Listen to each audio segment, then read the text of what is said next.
नमस्कार दोस्तों, competition war के यूट्यूब चैनल में आप सबका स्वागत है। दोस्तों मैं संदीप हाजिर हूं आपके लिए लेकर एक नई वीडियो। दोस्तों आज की वीडियो दोस्तों आधारित है the Hindu diary of events की। दोस्तों द हिंदू डायरी होती क्या है? दोस्तों the Hindu diary the Hindu newspaper द्वारा प्रकाशित एक स्पेशल एडिशन होता है जिसके अंदर साल भर की 100 महत्वपूर्ण घटनाओं का जिक्र बहुत अच्छे तरीके से किया जाता है। दोस्तों द हिंदू की डायरी आपके एग्जाम के पॉइंट ऑफ व्यू से बहुत ज़्यादा महत्वपूर्ण होती है। तो दोस्तों द हिंदू डायरी का पहला वीडियो हम ऑलरेडी चैनल पर अपलोड कर चुके हैं। आज इस सीरीज का ये दूसरा वीडियो होने वाला है। तो दोस्तों दूसरा वीडियो जो है किस चीज़ पर आधारित है, आइए थोड़ा सा देख लेते हैं।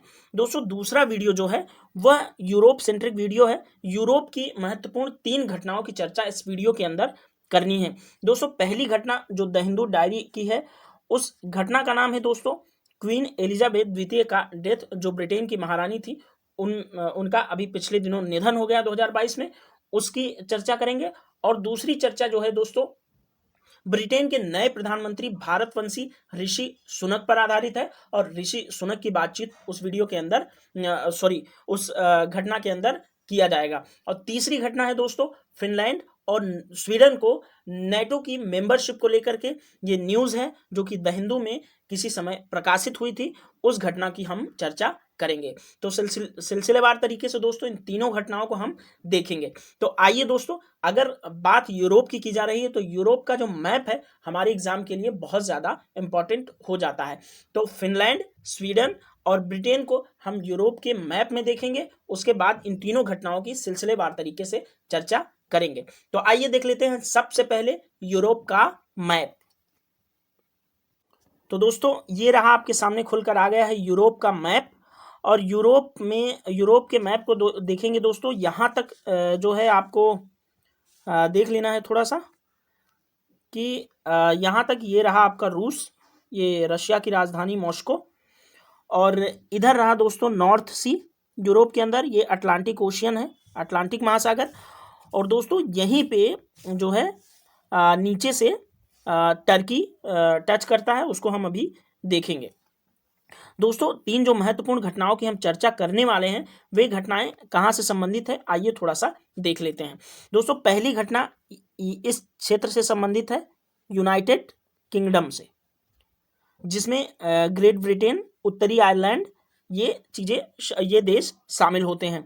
दोस्तों यूनाइटेड किंगडम में ग्रेट ब्रिटेन और उत्तरी आयरलैंड, ये एक आयरलैंड का ये हिस्सा और यहाँ पर जो आयरलैंड है उसको शामिल कर लिया जाएगा, तब इसको यूनाइटेड किंगडम बोल देते हैं। दोस्तों ब्रिटेन की जो यूनाइटेड किंगडम की स्थिति है वो आपको समझ में आ रही होगी कि यहाँ पर है इंग्लिश चैनल, ये पूरी तरह उत्तरी अटलांटिक महासागर में स्थित एक देश है और यूरोप के मुख्य भूमि से इंग्लिश चैनल द्वारा पृथक होता है। तो ये इंग्लिश चैनल आपको दिख रहा है और ये इधर है फ्रांस और ये इधर बेल्जियम और नीदरलैंड। ठीक है दोस्तों, तो यूनाइटेड किंगडम की स्थिति आपको समझ में आ गई होगी। और यूनाइटेड किंगडम के पश्चिम में पड़ता है आपका आयरलैंड। ठीक है दोस्तों, आपको याद रखना है कि यूनाइटेड किंगडम यहाँ पर है। और दोस्तों दूसरी घटना का जो जिक्र हम करेंगे वो यहीं से ब्रिटेन के प्रधानमंत्री जो भारतवंशी ऋषि सुनक बने हैं उसके बारे में चर्चा हम करेंगे। तो ये आपको यूनाइटेड किंगडम का मैप मुझे लगता है समझ में आ गया होगा। दूसरी घटना दोस्तों स्वीडन और फिनलैंड से है। तो देख लेते हैं स्वीडन और फिनलैंड होते कहाँ हैं। दोस्तों ये देख रहे हैं आप, यहाँ है स्वीडन और यहाँ है दोस्तों फिनलैंड। तो याद रखना है कि फिनलैंड की राजधानी है हेलसिंकी ये मैप के अंदर, और स्वीडन की राजधानी है स्टॉकहोम। तो आपको याद रखना है कि स्वीडन की राजधानी स्टॉकहोम और फिनलैंड की राजधानी हेलसिंकी। और फिनलैंड को दोस्तों झीलों का देश कहा जाता है, यहाँ बहुत सारी छोटी छोटी झीलें हैं। आई होप दोस्तों आपको मैप जो है समझ में आ गया होगा। जिन घटनाओं की चर्चा हम करने वाले हैं उन देशों की जो भौगोलिक स्थिति है वह आपके लिए बहुत ज़्यादा महत्वपूर्ण होती है, इसलिए मैंने पहले सोचा आपको मैप दिखा देता हूँ। दोस्तों यहाँ पर जो है बोथनिया की खाड़ी है और ये आपका जो दिख रहा है ये आपका बाल्टिक सी है, यहाँ तक पूरा ये आपको याद रखना है। और ये बोथनिया की खाड़ी है। और फिनलैंड जो है रूस का पड़ोसी देश है। और ये आपका एस्टोनिया और लाटविया यहाँ है, एस्टोनिया यहाँ है और ये लिथुआनिया है, ये बेलारूस है, बेलारूस की राजधानी मिन्स्क, और कीव यूक्रेन की राजधानी जहां अभी विवाद चल रहा है। और ये रहा पोलैंड और स्लोवाकिया, चेक रिपब्लिक, जर्मनी, फ्रांस यहाँ पर है, और ये आपको थोड़ा सा दिख रहा है स्वीडन। तो आई होप दोस्तों यूरोप का जो मैप है कुछ कुछ जो महत्वपूर्ण था वो मैंने आपको दिखा दिया।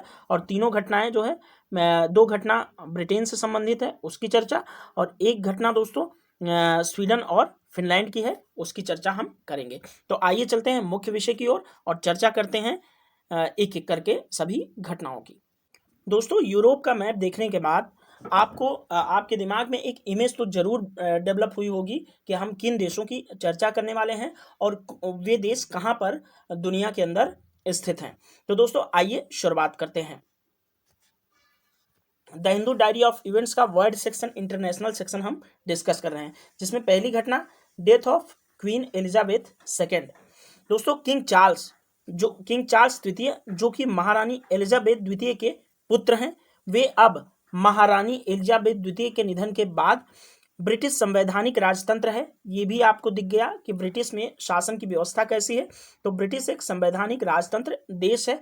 वहां के राज्य प्रमुख के रूप में शपथ अब लेंगे किंग चार्ल्स तृतीय, जो कि ब्रिटेन की महारानी के बड़े बेटे हैं, पुत्र हैं, याद रखना है आपको। दोस्तों आपको ज्ञात हो कि 8 सितंबर 2022 को स्कॉटलैंड के बालमोरल कैसल में ब्रिटेन की सबसे लंबे समय तक राज करने वाली महारानी एलिजाबेथ द्वितीय का 96 वर्ष की उम्र में निधन हो गया। तो आपको याद रखना है कि महारानी एलिजाबेथ द्वितीय का निधन कहाँ हुआ, ये स्कॉटलैंड के बालमोरल कैसल में। ठीक है दोस्तों, आगे बढ़ते हैं। दोस्तों 6 फरवरी 1952 को महारानी एलिजाबेथ द्वितीय जो है यूनाइटेड किंगडम की गद्दी पर बैठी थी, और वे दोस्तों 8 सितंबर 2022 तक ब्रिटेन की महारानी रही। दोस्तों महारानी एलिजाबेथ द्वितीय ने 2015 में ब्रिटेन पर सबसे लंबे समय तक शासन करने वाली महारानी जो विक्टोरिया थी, उनका रिकॉर्ड 2015 में महारानी एलिजाबेथ द्वितीय ने तोड़ दिया। ये आपको याद रखना है। दोस्तों महारानी एलिजाबेथ द्वितीय ने ब्रिटेन के 56वें प्रधानमंत्री के रूप में लिज ट्रस को नियुक्त किया था। तो आपको याद रखना है कि ब्रिटेन की जो महारानी एलिजाबेथ द्वितीय हैं, उन्होंने ब्रिटेन के प्रधानमंत्री आखिरी बार जो उन्होंने नियुक्त किया 56वें प्रधानमंत्री को, लिज ट्रस को, ये आपको याद रखना है।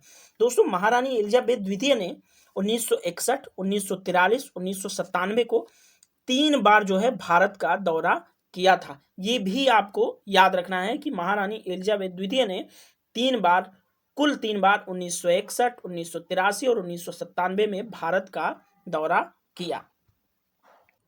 दोस्तों महारानी के जो पुत्र हैं प्रिंस चार्ल्स, जो अब राजा बने, वे दोस्तों महारानी के बाद अब 56 स्वतंत्र देशों का जो समूह है कॉमनवेल्थ यानी कि राष्ट्रमंडल, उसके प्रमुख बन जाएंगे। दोस्तों चार्ल्स जो है वेल्स के राजकुमार हैं। वेल्स दोस्तों ग्रेट ब्रिटेन का एक छोटा सा हिस्सा है, वहीं के राजकुमार हैं प्रिंस चार्ल्स, जो कि अब राजा बनने के बाद अब उन्हें एक नया पदवी मिल जाएगा, किंग चार्ल्स तृतीय। तो आपको याद रखना है कि प्रिंस चार्ल्स का अब नाम हो जाएगा किंग चार्ल्स तृतीय। दोस्तों ब्रिटेन की महारानी एलिजाबेथ द्वितीय के निधन से संबंधित एक ऑपरेशन है, ऑपरेशन यूनिकॉर्न, उसको थोड़ा सा समझ लेते हैं क्योंकि ये आपकी परीक्षा के पॉइंट ऑफ व्यू से बहुत ज्यादा महत्वपूर्ण है। दोस्तों ऑपरेशन यूनिकॉर्न की बात करें तो यह ऑपरेशन दोस्तों महारानी एलिजाबेथ द्वितीय के निधन के साथ ही शुरू हो जाता है। दोस्तों महारानी एलिजाबेथ द्वितीय के अंतिम संस्कार की जो योजना है उसका कोड नेम है ऑपरेशन लंदन ब्रिज। तो ये आपको याद रखना है कि जो ऑपरेशन यूनिकॉर्न है वो तो शुरू हो जाता है उनके निधन के बाद ही। जो उनके निधन के बाद जो सारा प्रोसेस किया जाएगा 10-12 दिन, वह दोस्तों ऑपरेशन यूनिकॉर्न के नाम से जाना जाएगा। और जो उनके अंतिम संस्कार की जो एक सेपरेट जो योजना है उसको ऑपरेशन लंदन ब्रिज के कोड नाम से संबोधित किया जाएगा। और दोस्तों जो चार्ल्स तृतीय जो किंग चार्ल्स तृतीय के नाम से अब जो राजकुमार प्रिंस चार्ल्स जो महारानी के बाद ब्रिटिश राजगद्दी पर बैठेंगे, उनकी योजना का भी एक कोड नाम है, वो आपको याद रखना है, ऑपरेशन स्प्रिंग टाइड। तो ये आपको याद रखना है कि किंग चार्ल्स का राजगद्दी पर बैठना ब्रिटेन की, उस योजना का कोड नेम जो है ऑपरेशन स्प्रिंग टाइड है। अगर दोस्तों ऑपरेशन लंदन ब्रिज और ऑपरेशन स्प्रिंग टाइड को मिला दिया जाए तो इन दोनों योजनाओं को एक कोड नाम और दिया जाता है, जिस योजना का कोड नेम है दोस्तों लंदन ब्रिज इन डाउन। तो ये आपको याद रखना है, operation unicorn, operation London bridge, operation spring tide और operation London bridge in down.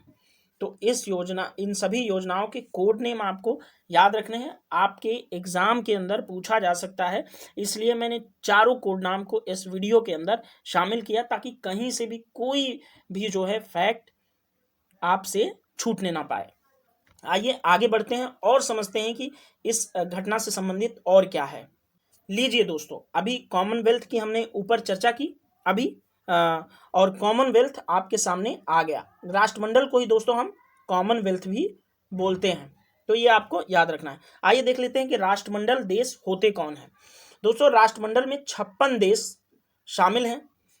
यह 56 देशों का एक संगठन है जिसमें मुख्य रूप से पूर्व में ब्रिटिश उपनिवेश रह चुके राष्ट्र शामिल हैं। दोस्तों आप जानते हैं कि 18वीं 19वीं सदी के अंदर ब्रिटेन कितना पावरफुल कंट्री था जिसने पूरी दुनिया में अपने उपनिवेश स्थापित किए थे। तो जो ब्रिटिश उपनिवेश से आज़ाद हुए देश, उनको मिलाकर के एक राजनीतिक संगठन बनाया गया जिस संगठन का नाम है राष्ट्रमंडल, और इसमें अभी वर्तमान में 56 देश शामिल हैं। दोस्तों राष्ट्रमंडल का शिखर सम्मेलन भी होता है और प्रत्येक 2 वर्ष में यह सम्मेलन आयोजित किया जाता है। तो आपको याद रखना है कि राष्ट्रमंडल का शिखर सम्मेलन प्रत्येक 2 वर्ष में आयोजित किया जाता है। दोस्तों लंदन में 2018 में पहली बार बकिंघम पैलेस और विंडसर कैसल को इन आयोजनों का स्थल बनाया गया, और इससे पहले राष्ट्रमंडल शिखर सम्मेलन जो है विंडसर कैसल और बकिंघम पैलेस, जो ये 2 महत्वपूर्ण इमारतें हैं ब्रिटेन की, वहां नहीं हुआ करते थे। और 2018 में पहली बार ऐसा हुआ कि जब राष्ट्रमंडल शिखर सम्मेलन का जो आयोजन है वह बकिंघम पैलेस और विंडसर कैसल के अंदर आयोजित किया गया। दोस्तों राष्ट्रमंडल देशों की जो स्थापना थी वह 1949 में लंदन घोषणा पत्र के माध्यम से की गई थी। तो आपको याद रखना है कि राष्ट्रमंडल की स्थापना 1949 में लंदन घोषणा पत्र के माध्यम से हुई थी। चलिए आगे बढ़ते हैं। दोस्तों राष्ट्रमंडल के सदस्य मुख्य रूप से अफ्रीका, अमेरिका, एशिया और प्रशांत क्षेत्र में स्थित हैं। दोस्तों उनमें राष्ट्रमंडल के अंदर कई उभरती अर्थव्यवस्थाओं में इस समूह के 3 यूरोपीय सदस्य जिसमें साइप्रस, माल्टा और यूके भी शामिल है। दोस्तों राष्ट्रमंडल के विकसित देश भी हैं जिनमें ऑस्ट्रेलिया, कनाडा और न्यूजीलैंड शामिल है।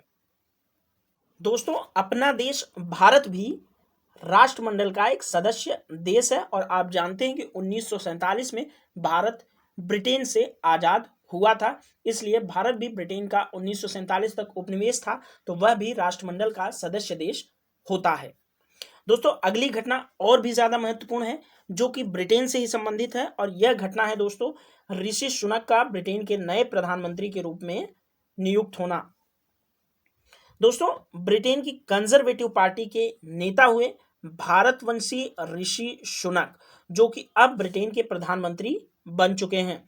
साल 2022 में दोस्तों बोरिस जॉनसन, लिज ट्रस के बाद जो सुनक हैं, ऋषि सुनक, वह प्रधानमंत्री बनने वाले ब्रिटेन के तीसरे प्रधानमंत्री हैं। 2022 के अंदर ही ब्रिटेन के अंदर 3 प्रधानमंत्री बने हैं, पहले बोरिस जॉनसन, फिर लिज ट्रस और उसके बाद भारतवंशी ऋषि सुनक। दोस्तों प्रधानमंत्री के रूप में ऋषि सुनक को ब्रिटेन के आर्थिक तथा राजनीतिक उथल पुथल का सामना करना पड़ेगा और उन्हें पार्टी में भी चुनौतियों का सामना करना पड़ेगा। दोस्तों पूर्व में ऋषि सुनक जो है ब्रिटेन के ट्रेजरी प्रमुख थे, और ऋषि सुनक को 2015 में दोस्तों यॉर्कशायर के रिचमंड से सांसद चुना गया था। ये चीज आपको याद रखना है कि ब्रिटेन के यॉर्कशायर के रिचमंड से ऋषि सुनक को 2015 में सांसद चुना गया था। कौन सी पार्टी के हैं आपको याद रखना है कि शुरू में मैंने बताया है कि कंजर्वेटिव पार्टी से संबंधित हैं ऋषि सुनक। दोस्तों प्रधानमंत्री पद की दौड़ में उनकी एकमात्र प्रतिद्वंदी जो थी सुश्री पेनी मॉर्डेंट, ये आपको याद रखना है कि पेनी मॉर्डेंट जो है वह ब्रिटेन की प्रधानमंत्री जो अब बने हैं ऋषि सुनक, उस दौड़ में जो है ऋषि सुनक की प्रतिद्वंदी थी पेनी मॉर्डेंट। ये आपको नाम याद रखना चाहिए क्योंकि हो सकता है आपसे कहीं पूछा जाए एग्जाम के अंदर। दोस्तों पेनी मॉर्डेंट ने स्वेच्छा से अपनी दावेदारी को वापस ले लिया था। दोस्तों ऋषि सुनक से पूर्व ब्रिटेन की प्रधानमंत्री लिज ट्रस जो थी वह भी कंजर्वेटिव पार्टी की ही उम्मीदवार थी। तो आपको याद रखना है कि लिज ट्रस जो है वो भी कंजर्वेटिव पार्टी की ही उम्मीदवार थी। दोस्तों लिज ट्रस ने ब्रिटेन के आर्थिक हालात पर नियंत्रण न कर पाने के कारण प्रधानमंत्री पद से इस्तीफा लगभग 40-45 दिन के अंदर ही दे दिया था। दोस्तों ऋषि सुनक ब्रिटेन में प्रधानमंत्री तक पहुंचने वाले पहले अश्वेत हिंदू नेता हैं। ये भी आपको याद रखना, ये भी महत्वपूर्ण बात है कि पहले अश्वेत हिंदू नेता हैं ऋषि सुनक, जो कि ब्रिटेन में इतने ऊंचे पद पर पहुंचे हैं। दोस्तों ब्रिटेन के इतिहास में ऋषि सुनक लगभग पिछले 210 वर्षों में सबसे कम उम्र के प्रधानमंत्री हैं। ये 40 से 42 साल के ऐसे कुछ हैं, 40-42 साल के, इन्हीं 2 वर्षों में से कोई है उनका उम्र का। हाँ देखिए 1980 में पैदा हुए तो 42 साल के हो गए। दोस्तों 1980 में इंग्लैंड के दक्षिणी तट पर एक राज्य स्थित है साउथहैम्पटन। साउथहैम्पटन में भारतीय मूल के दंपत्ति के घर पे ऋषि सुनक का जन्म हुआ। कब? 1980 में। तो 42-43 साल के हो गए।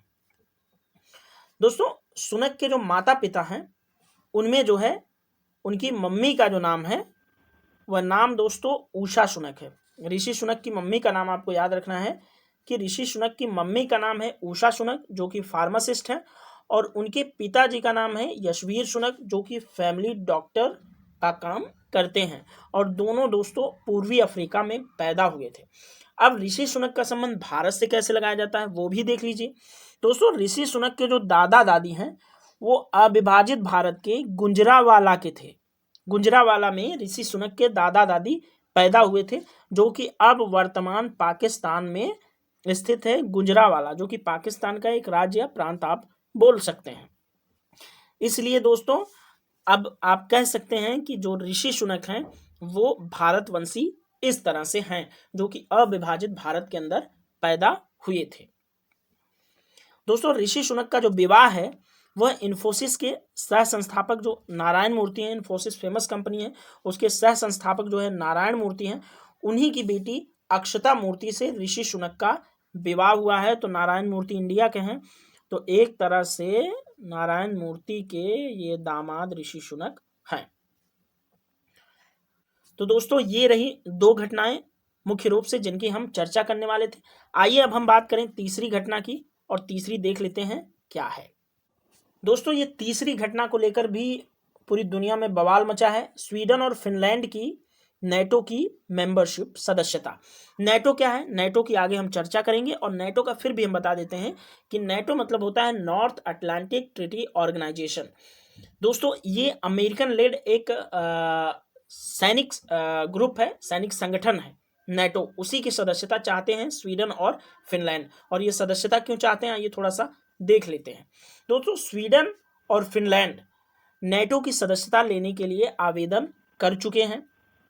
दोस्तों आवेदन के मूल में रूस यूक्रेन युद्ध से उपजा सुरक्षा का संकट एक महत्वपूर्ण कारण है। आप जानते हैं कि 24 फरवरी 2022 को यूक्रेन को रूस ने आक्रमण कर दिया, यूक्रेन के ऊपर रूस ने आक्रमण कर दिया, और दोनों अभी 1 साल 24 फरवरी 2023 को 1 साल हो जाएंगे रूस यूक्रेन की लड़ाई होते होते, युद्ध होते होते, और अभी तक उनका कोई भी फैसला नहीं हुआ है और युद्ध 1 साल से चल ही रहा है।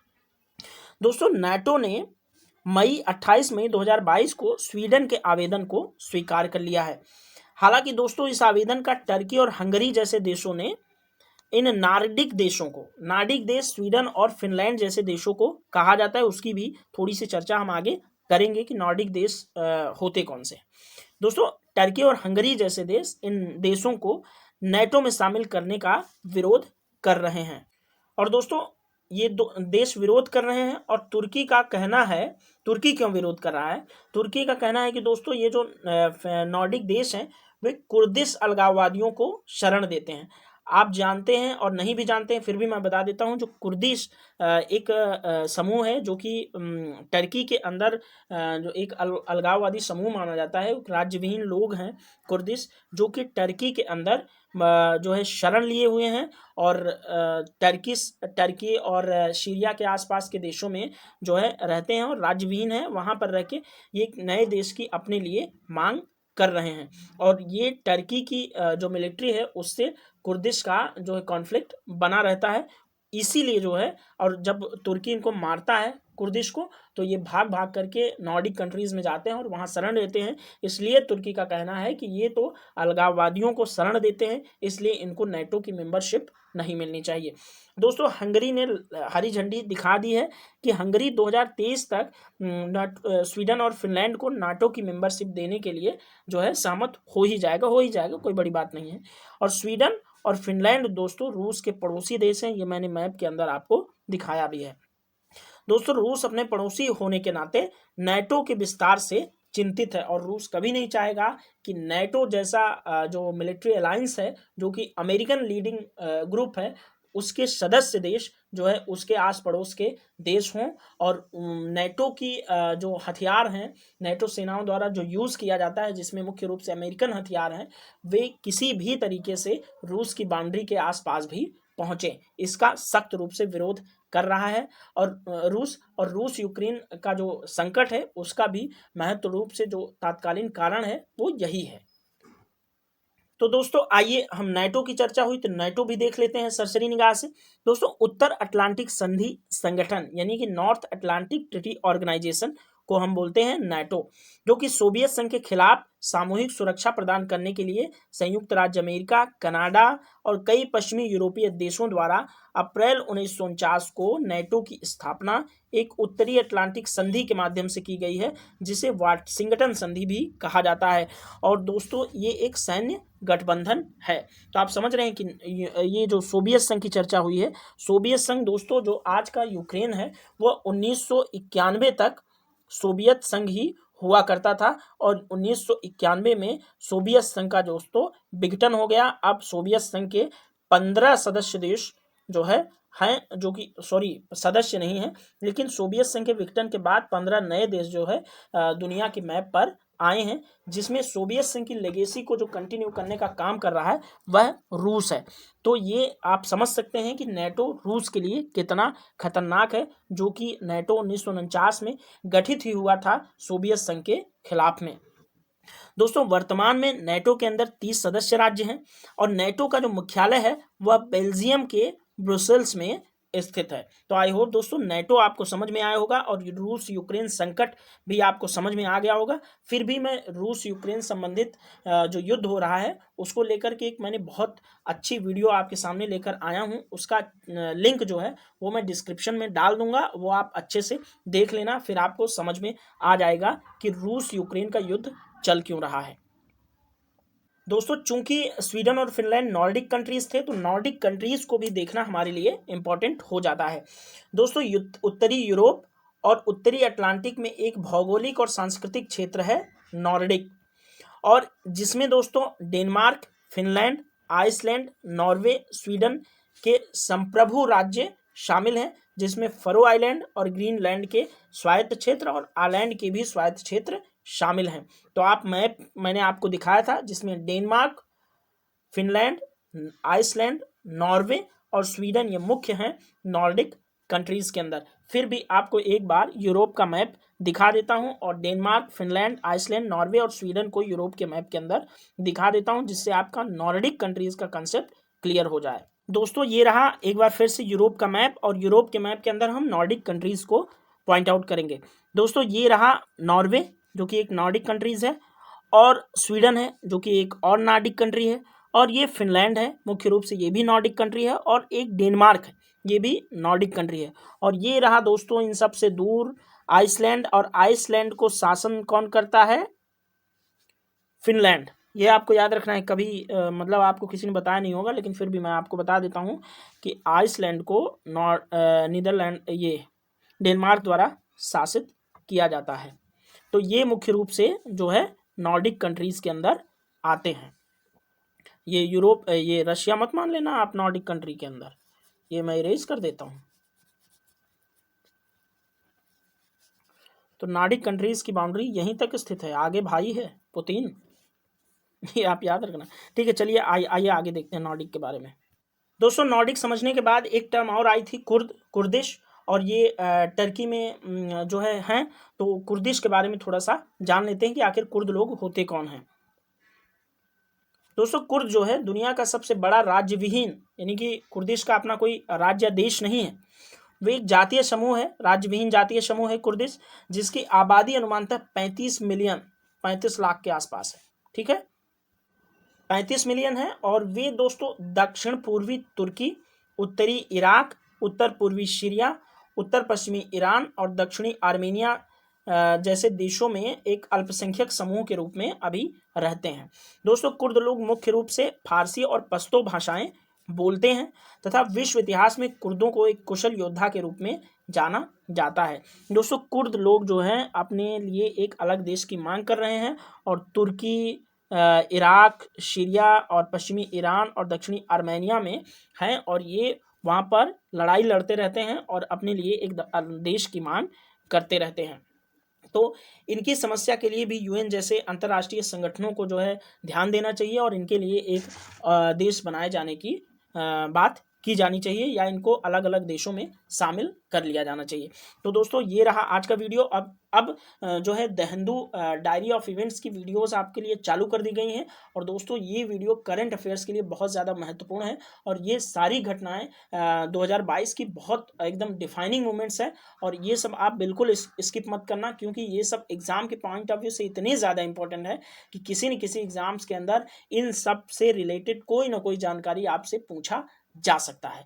तो दोस्तों पढ़ते रहें और हंसते रहें, मुस्कुराते रहें, बढ़िया एकदम एनर्जेटिक अंदाज में पढ़ाई लिखाई करते रहें। और अब दोस्तों उत्तर प्रदेश पीसीएस का भी नोटिफिकेशन आने वाला है, जो कि फरवरी के तीसरे सप्ताह में जो है आयोग ने ऐसा कहा है एक नोटिस जारी करके कि आ जाएगा। तो यूपी पीसीएस की भी प्रिपरेशन से संबंधित जो है वीडियोज़ ये इंपॉर्टेंट हैं ही, और एनसीईआरटी के भी वीडियोज़ जो है चैनल पर मैं ऑलरेडी डाल ही रहा हूँ। तो दोस्तों अब मिलेंगे the Hindu diary of events के अगले वीडियो में, और तब तक के लिए थैंक यू सो मच।